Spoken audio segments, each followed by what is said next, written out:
Kevin, Hey. you just finished your test. How was it? It was okay, I guess. Oh no. Do you think that the IELTS speaking test is difficult? Well, I agree with you. The great news is that we've made some fantastic mock exam videos with a real practice exam, with real students and a real practice examiner. During these videos, I'm going to be looking at what the students do well, how they can improve, and also how you guys can use some of their tips, techniques, and ideas in your speaking test.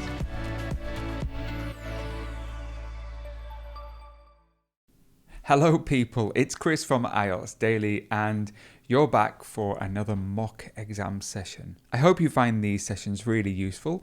Today we have Kevin. Kevin's from China and he is not originally a native speaker. So we're going to talk about what Kevin does well in his sample test, how can he improve, and we'll also be sharing some ideas of what you guys can use in your speaking test. So if you're ready to go, let's go and watch Kevin. Hello and welcome to this practice exam conducted by IELTS Daily. My name is Maddie and I'm your practice examiner. The questions in this test are designed to simulate the IELTS speaking test. Let's start. What's your first name, please? Honglin, Honglin, but you can call me Kevin. Thanks, Kevin. Did you notice that Kevin gave his native name and he said, but you can call me Kevin. This is common if you have an English name. In the test, they will probably want to hear your original native name and the name which you prefer. So you can say, you can call me. In this case, you can call me Kevin. At the beginning of the IELTS test, you'll be required to provide some ID, but as this is a practice test, we don't need to do that today. I want to begin by talking about you. Do you work or do you study? I'm a full-time university student at the University of Melbourne, studying the Bachelor of Biomedicine. And you just told me, but what do you study? Can you tell me a bit more about that? I do a Bachelor of Biomedicine. It's a pretty much set course on either research, scientific research, or medicine school in the future. But I still haven't decided which path I might take. But at the moment, I'm majoring in genetics, and I have a particular interest in genetics and especially CRISPR technology, which allow us to edit genes and maybe cure disease like cancer in the future and all sorts of diseases that we aren't able to cure at the moment. Kevin makes a great start here. A couple of points that I want to really be really picky on. So he said, which pass? It's a common mistake for people who don't have the th sound. He should be pronouncing the word path. So be careful if you don't have the th sound in your language. He spoke about his full-time university degree in biomedicine and gave some extra evidence, and he elaborated on his answer, which is really great. He improves his fluency mark. And why did you choose this subject? I always I'm just going to pause Kevin here. Did you notice that he struggled a little bit to think of an idea and he hesitated? If you want to score a band 9, you can hesitate, but don't hesitate too much. If you're looking for ideas, that's normal. But I noticed that he was looking up at the sky and he was So just be prepared to speak as much as possible, as quickly as possible. It's not bad here, but I noticed that he did struggle a little bit. So I was introduced to this topic by a Netflix documentary. I think it's called Unnatural Selection. And it talks about gene drive and a lot of the ethical issues surrounding genetics, but it also talks about the potential and the exciting new area that CRISPR have brought to us. So I always thought this is a very interesting topic. I wanted to know more about it. So I took some subjects in genetics last year and I really enjoyed it. So I decided to continue on. And do you enjoy the place where you study? I have to say not the best this year because it's all online, but usually at university campus, it's always exciting because from lectures to lectures, we go to different buildings and It's always good to meet other people and see different, especially if we have lectures in the, what's it called, the design school, and the building is really nice, and the lecture theaters are really big and modern, and I enjoy having classes in there. Did you notice again that Kevin struggled a little bit with finding a word, and he was looking for the word design school? If you want to score a band 8 or above in the lexical resource mark, you can't really be thinking too much for words, and this will affect your fluency and coherence as well. So the hesitancy, making hesitations, will really affect your mark if you're looking for words. I think in this case he would probably be limited now to a band 8 in the fluency and coherence mark because he couldn't find the word design school. He also said, I have to say it's not the best year. I have to say is a great filler phrase which you could use in your test. Okay, let's move on to the topic of clothes. Is what you wear important to you? Well, I actually spend way more than average time that I would spend on clothing today, but usually I don't really care too much about clothing as long as it's comfortable, and as long as I'm not in my pajamas. I can just go to uni, spend the day there or at the library, and then come home, and then it'll be easy, and it won't be... I don't care too much about fashion, but as long as it doesn't make me look bad or it's comfortable, I'm fine with it. Yep. And do you prefer wearing formal or relaxed clothing? Or relaxed, for sure. I don't particularly enjoy wearing jeans, because sometimes, like after a whole day wearing it, it's a bit tight and things might get uncomfortable. So I do enjoy wearing like exercise, like sporting pants, and it makes things easier for me. And as I've said, I don't really care too much about fashion. Maybe I should, but I don't personally, so I don't mind wearing comfortable things. Great, excellent. Kevin's doing a great job here. Pronunciation of the word clothing. Clothing. Very difficult for people from countries without this th sound again. I know Kevin's from China originally, and Chinese doesn't have the th sound. So clothing, clothing, not closing, clothing. He said, I don't care too much about fashion. He just goes to uni. He contracted the word university, so university is uni. I usually don't care too much. He said for sure. For sure means definitely. And he gave great answers. I'm not concerned too much. Just a couple of areas now that probably are going to limit him from getting a band 9, but he's on track for a band 8 at the moment. And does your country have any traditional clothing? I think we do, but yeah, but I think it's more of a... There's something called qipao, which is mainly worn by, I think, female. Oh, look, I'm horrible at Chinese history, but I think we do have like clothes, traditional clothes, but I've personally never worn them because I've never found the right occasion to wear it.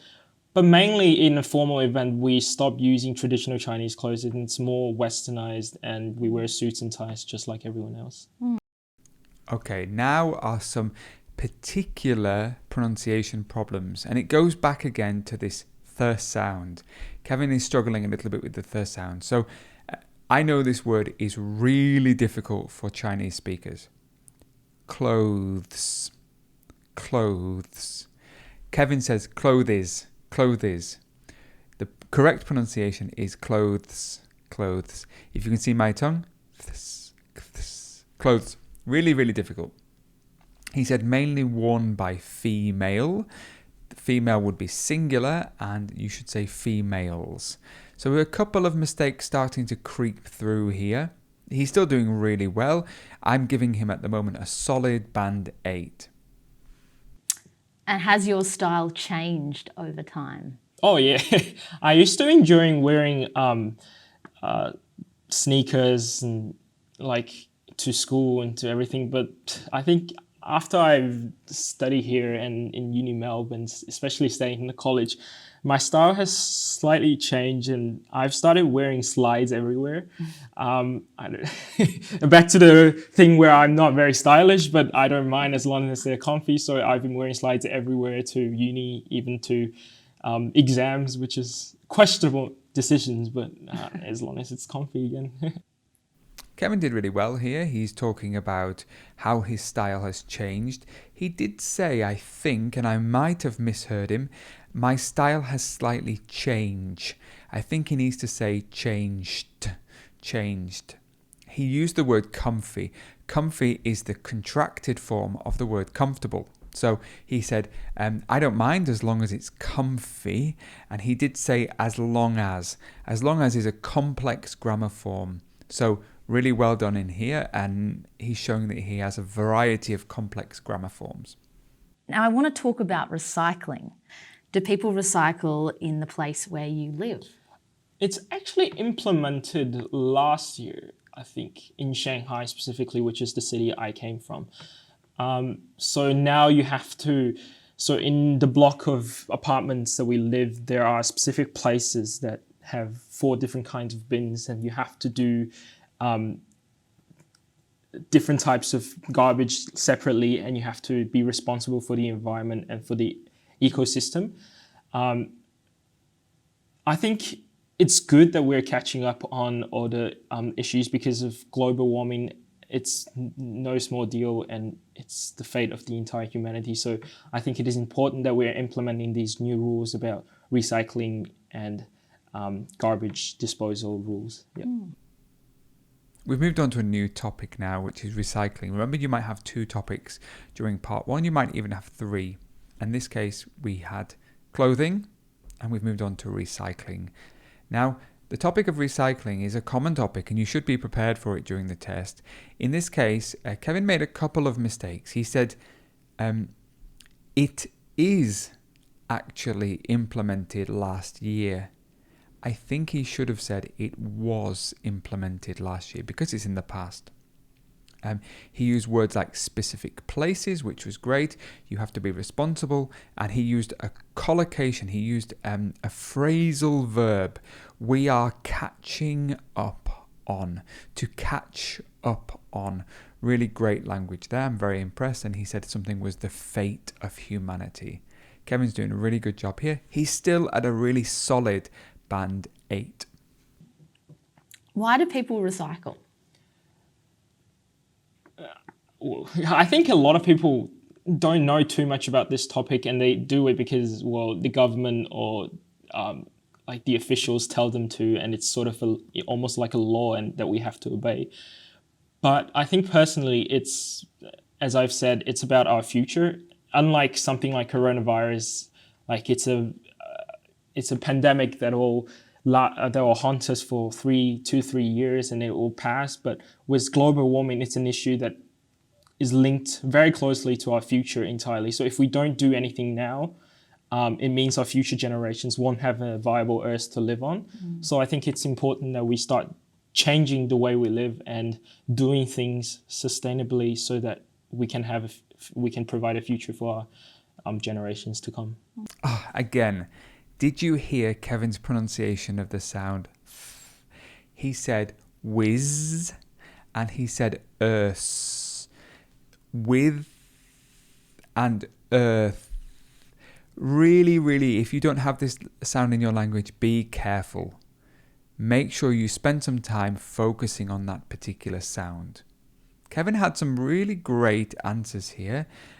It's a law that they have to follow. He said a pandemic that will haunt us, to haunt somebody. High level language. For me, Kevin is sitting between a band 8 and a band 8.5. He's doing exceptionally well. A strict examiner will probably give him an 8, but today I'm going to give him a band 8.5 as we go along. Hopefully nothing will change. Do you reuse items? Like what kind of items? Like use it twice? Yeah, I mean, I try to stay away from disposable stuff because you use them, you throw it away, and it's not, the quality of it is not really designed to be used a second time or multiple times. So for example, chopsticks and bowls and things, I tend to want to use actual plates and bowls so that I don't have to use disposable ones, so I can clean them up and I don't have to waste all these things. And also, I think a lot of big companies such as Coca-Cola and even beer companies, they've started to do these recycling things where you finish the bottle and you can give it back to the company for a little bit of money back. And I think it does encourage people to recycle things instead of throwing it everywhere and not using it after once. No major problems here. I think he spoke at length about this particular topic, why people recycle, what his feelings about recycling are. He prefers not to use disposable items. There's a good word for you. Disposable. He prefers not to. He talked about sustainability, and it encourages people. I strongly advise you, go and listen to some of his language. He did really well here. Great. I'm going to give you a topic and I'd like you to talk about it for 1 to 2 minutes. Before you talk, you'll have 1 minute to think about what you're going to say. You can make notes if you wish. Okay. So here is a paper and pencil for making notes. And here is your topic. You have 1 minute to make notes. All right. So this particular topic could be something that you experienced during your test. We've got a tradition from your country. Think about any tradition that you might have. It could be a historic tradition or it could be a more modern tradition. Let's see what Kevin's going to talk about. Maybe he's going to talk about a tradition from the country where he lives now, or he might talk about something from his native country.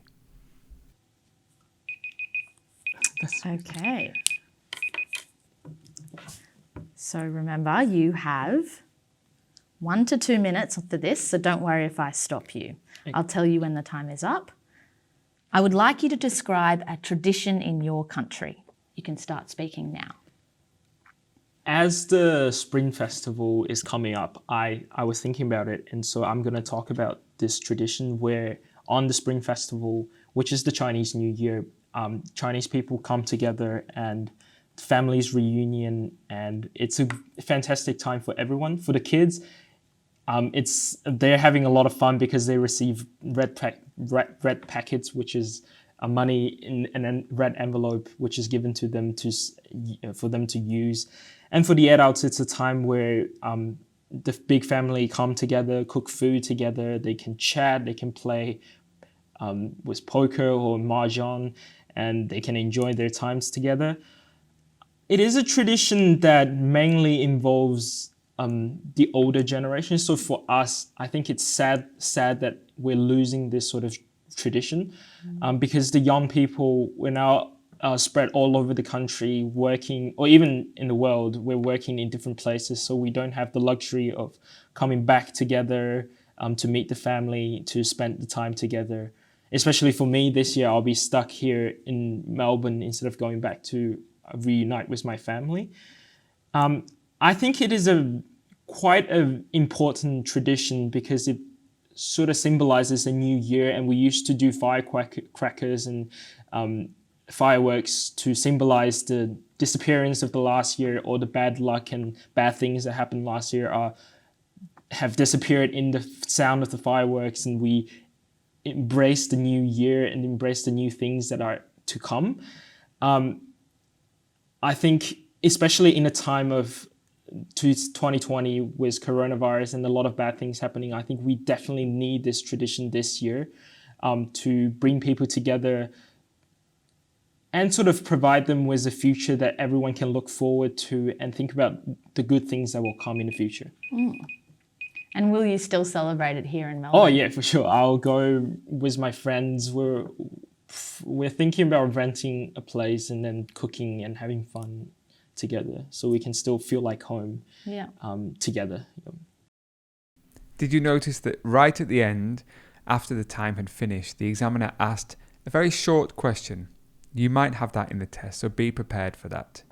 Now, In the exam, you just have to be prepared to speak at length for over 2 minutes or up to 2 minutes. Kevin did a great job here. A few things that I just want to pick out again, his pronunciation of the sound. He said whiz and not with. He talked about Spring Festival, and one word which he used, he didn't use it quite right. He said the family's reunion. Now the word reunion is a noun. You can't say family's reunion. You would need to use the verb. So families reunite. Families reunite, which means come together. So he made a little bit of a mistake there. He also said red packets, which is, and packets is plural, so we need to say red packets, which are. I was really impressed. Again, Kevin for me is at a solid 8. He speaks at length. He has lots of good language with occasional mistakes. Pronunciation and grammar here are the two areas that he could probably work on the most. We're now moving into part 3. I'm excited to hear what he's going to talk about in part 3 and what the topics are. Come on. Now, let's talk about traditions and customs. Is it important for a country to maintain its traditions and customs?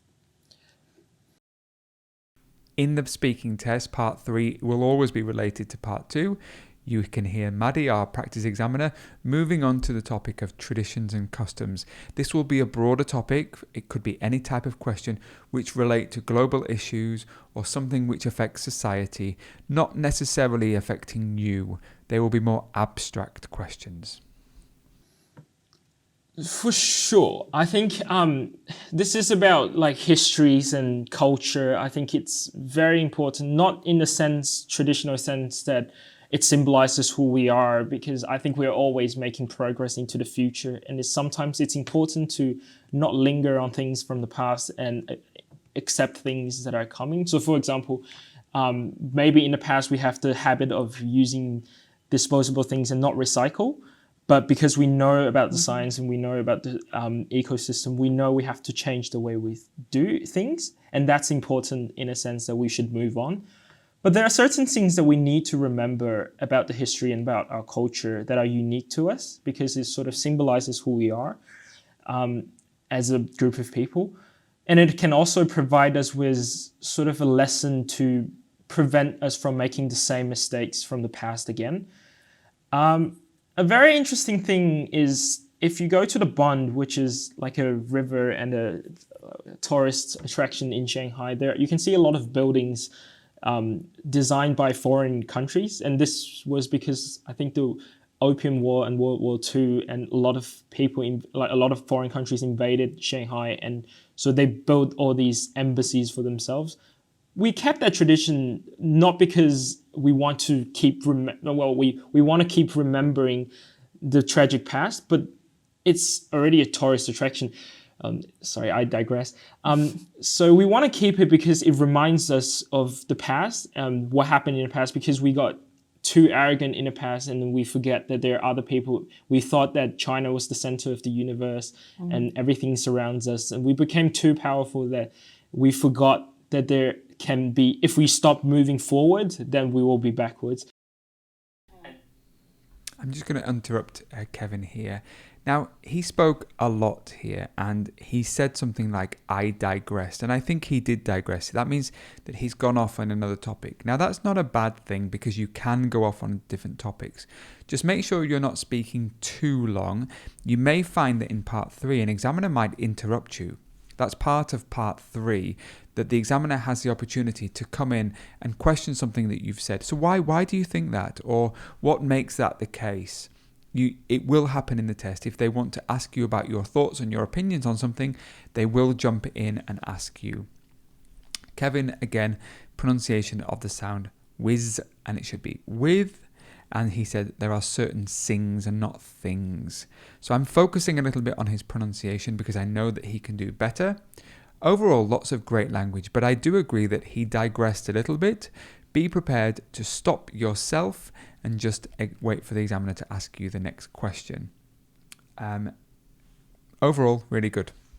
And this is the consequences of our arrogance. And I think it definitely pays a remembrance or a alarm clock for us that we need to keep moving forward and embrace new stuffs. Is globalization changing our traditions? For sure. I think globalization doesn't necessarily mean that we have to change the way we are. We have to embrace other cultures for sure, but it doesn't mean that we have to accommodate. Oh, we have to accommodate to other cultures, but it doesn't mean that other cultures have to change. Like, it doesn't mean all cultures have to come together and only becomes a universal one. Did you notice here again, Kevin is hesitating a little bit to find ideas. That's normal for a band 9. You can do that. It was a difficult question. He's trying to find time and find ideas by talking about a topic more generally. He's really struggling for an idea here, but that's okay. He's filling his time with phrases and words which are filler phrases and using it as a way to generate ideas.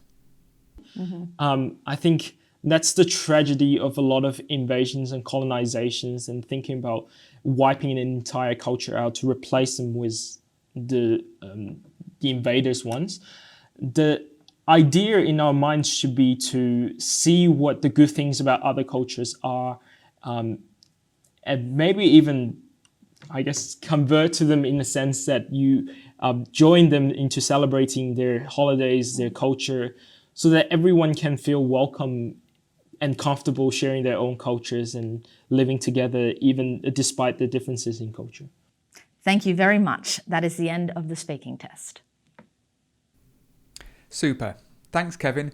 I really enjoyed that. I hope you did too. If you liked it and if you've got any ideas of your own, please leave them in the comment section below. We read them all and we're really interested to hear what you think. So on the right, you can see that I've given Kevin an overall band 8 with a solid 8 in each section. I do think that he might be able to score a 9 in the fluency and coherence section because he spoke at length and he didn't have too much hesitation looking for words. His hesitation was only for content. However, in the other 3 sections, he probably just had a couple or few too many mistakes, particularly in the grammar and the pronunciation section. So I would award him an 8 in all those 3 sections for grammar, lexical resource and pronunciation. So that would leave him an overall band 8, a really solid band 8, and I think there would be lots and lots of language, ideas, techniques that you could learn from in this test. Right, well that's the end of today's class. I hope you enjoyed it. Don't forget to share these videos. Come and join us on Facebook. Subscribe to our YouTube channel. We love to hear from you. We'll be back with another student, different test, which we hope you can learn from. I think these videos are super useful and I really enjoy offering them to you guys so that you can improve your test skills. See you soon.